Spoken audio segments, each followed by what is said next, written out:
Well, hello, hello. Today we are doing 5 minutes of self-development by reading my book, How to Study Napoleon Hill's Think and Grow Rich. So we are on page 41 of the book. 5 minutes is better than nothing, everybody, and I'll prove it to you right here, right now.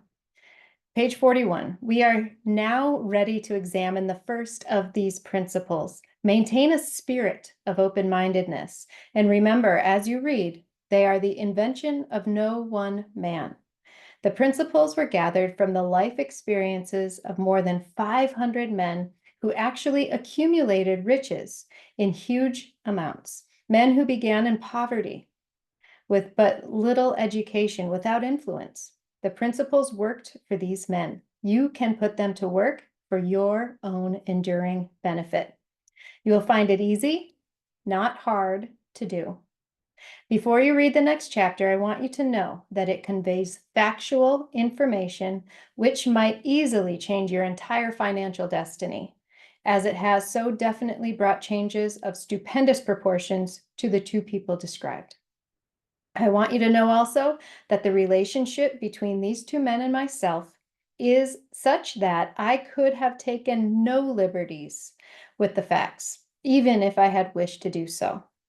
One of them has been my closest personal friend for almost 25 years, and the other is my own son. The unusual success of these two men, success which they generously accredit to the principle described in the next chapter, more than justifies this personal reference as a means of emphasizing the far-flung power of this principle. Almost 15 years ago, I delivered the commencement address at Salem College, Salem, West Virginia. I emphasized the principle described in the next chapter with so much intensity that one of the members of the graduating class definitely appropriated it and made it a part of his own philosophy. The young man is now a member of Congress and an important factor in the present administration. Just before this book went to the publisher, he wrote me a letter in which he so clearly stated his opinion of the principle outlined in the next chapter that I have chosen to publish his letter as an introduction to that chapter. So we'll read that letter tomorrow. But Napoleon Hill is telling us, look, you can believe the information that I share with you. One, you need to have an open mind because it's different than everything that we've been programmed to think and believe up until this point. We were conditioned to grow up in a way that did not support this type of information. And so it sounds foreign to us. And that's why he has to say, he studied 500 of the most successful people in the country at the time, in the world at the time. And he picked out all of these success principles from what they were telling him. He spent 25 years doing this. So these are not inventions created by him. These are principles that were gathered that made sense among all of these successful people. So you have to have an open mind because they're going to be different in some ways than things that you have ever heard before. And here's the thing.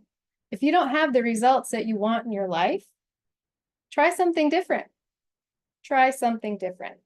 And the other thing is that he couldn't take liberties with what he's going to talk about in the next chapter because the two gentlemen he referenced, his friend and his son, would have said, you're wrong. You're wrong, Napoleon. You didn't do it right. This is not what I said. This is not what I did.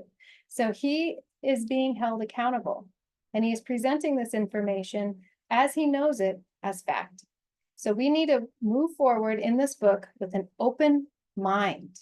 We have to shift our perception and begin adopting the perception of somebody who has attained the success that we're looking to attain. Now, you can't get something new, a new result, by doing the same thing over and over and over again. So action is caused by our thoughts. So we have to begin entertaining new thoughts if we want to take new actions to get the new results that we desire in our life. All right, everybody, that's it for day 15. I'll see you tomorrow.